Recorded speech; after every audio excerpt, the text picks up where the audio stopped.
Okay, this is a look at the Deathadder Elite gaming mouse. Picked this up a few days ago. Well, about a week and a half I've been using it now for gaming. Mostly first-person shooter type of gaming. So take a look at the box here. Fan of Razer's boxing. I think they look pretty clean. Gives you a nice little description of all of the information here. So on this point here, I wanted to talk about this. So this is one of the reasons that I ended up getting this mouse, because I actually have the 2013 version of this mouse, and it has a slightly different sensor in it, and I really wanted to try this new sensor in it. I can't remember the name of the actual model of sensor it is, but it's supposedly a bit better than what's in the 2013 model. So a little bit of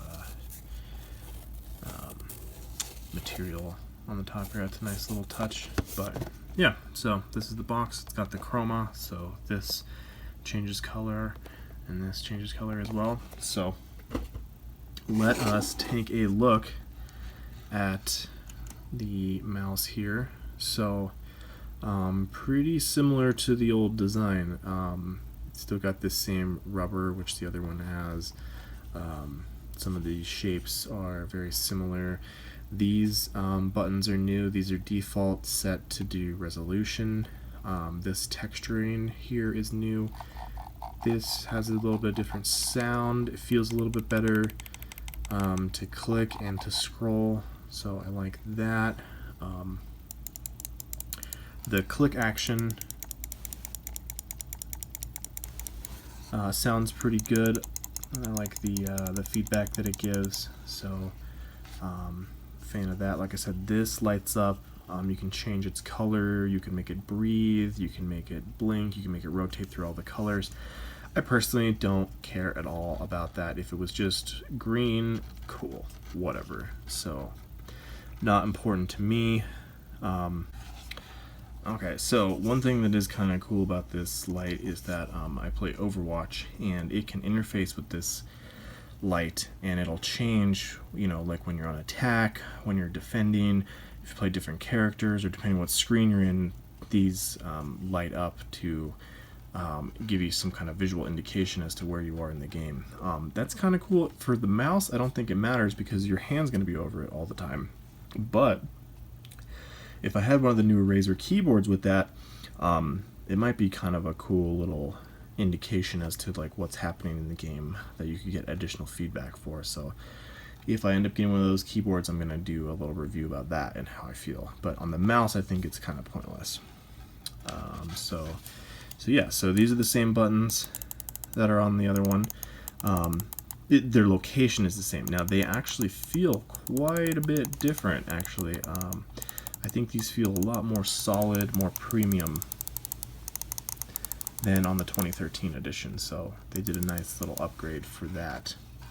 From the front, it looks the same. Now the bottom, this is new compared to the 2013 version. This only had these little corner bits in them, so that is different. Around the center here, the old one didn't have that, and in the back, it's similar. Nice and thick. You got a good, good, clean, smooth motion with that. A lot of surface area for it to glide. So, so that's the thing there. This plastic material seems like it's been modified a little bit, or I don't know. Maybe just my old one has gotten a lot of use, but it seems like it's a little bit more texturized, maybe, or my fingers seem to kind of stick a little bit better to them, so I'm not sure if they improved that or if it's just because it's newer. Now the one thing that I do really like, and I wasn't sure because I saw some other people talk about this, but this area here, it's been moved up a bit, and so it kind of hits into this part of your hand more, which is great for the way that I hold it. So I tend to hold the mouse like this, right? So a lot of the pressure that I put on the mouse is right here, and so this being raised up actually makes a little bit more stable for me when I'm actually going through and clicking. So I love that they like increased this bump here. Now that's just for how I hold it. So yeah. Let's see. So this I thought was interesting. They don't do like the gold anymore. I don't know if you can really tell, but this is like kind of like a black, and then they got the green on the inside. But this used to be gold, which I think is just kind of, it didn't do anything anyway, so I don't care. I'm fine with them changing back to that. But this is still braided. Feels really nice. So I don't care a lot about the braiding, but it does kind of like make it feel a little bit more quality oriented. So I like that, I guess. Now let me say that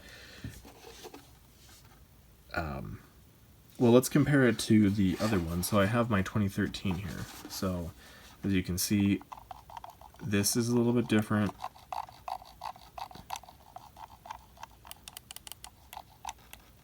I like how this clicks and this scrolls better.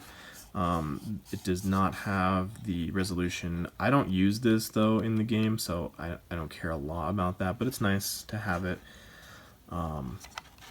Buttons on the side, like I said, these are slightly different from the 2013 version. I think these feel a little bit better, so I like that they increased that. This rubber bit is the same, and so like I said, this curve is different on them. So this one, it fits into the way that I hold it, which is like this. It fits that a little bit better than in this version. It's lower in this area, so that's almost worth it for me, just right there. But the sensor is the other thing that's really different. And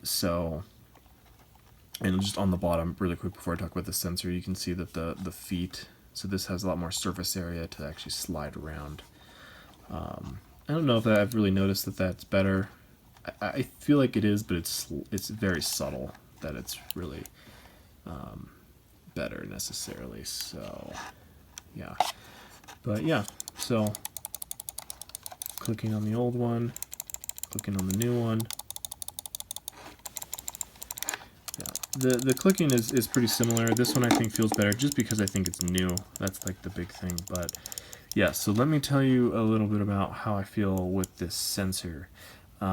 So I don't have any actual data for this, but I do think that the sensor in this version, so again, this is the Deathadder Elite. I bought this in 2016, and that is in comparison to the Deathadder 13. I think this tracks better. It's more of a one-to-one relationship when you're, especially if you're doing quick movements like back and forth, strafing in a game. I just feel like it follows my movements a lot better for those really quick little like back and forth, you know. Whereas this, I feel like it did, but I feel like there's some weird extra compensation that this was doing that was less predictable. So that's the key, I think, is that after I got used to this, when I first played with it, I was worse, but when I got used to it, I think that this feels more predictable in how it responds. So that's the big thing for me, and I'm glad that I ended up upgrading. So if you're not into like super competitive gaming, like I do StarCraft and Overwatch, and those are pretty competitive with needing really precise, really reliable feedback. If you're doing stuff where that doesn't matter as much, then there's no reason to upgrade. But if you're looking for that little extra edge, it was worth it for me. So And then the software is the same old stuff, Razer Synapse. I have no problem with that. I like it. I have a Razer keyboard, so it's nice that they're all in the same app, and I don't have any problem with that. So, but yeah. All right, in summary, I like this. I would recommend it. And I do think that it's an upgrade if you're into some really competitive stuff. I think that it tracks a little bit better. Now, I don't have the old Chroma edition, so I'm going from 2013 to this, and 2013 to this version was an upgrade. I don't know if the Chroma version of this to this would be an upgrade, but I do think that it is more predictable. So, and then the slight modification to the shape, for me, awesome. I just really like how I feel like I can get more precise movements just because my hand is hitting the mouse in just the right spot for how I use it. So, okay, this is a recommendation, and that's all that I have. Okay.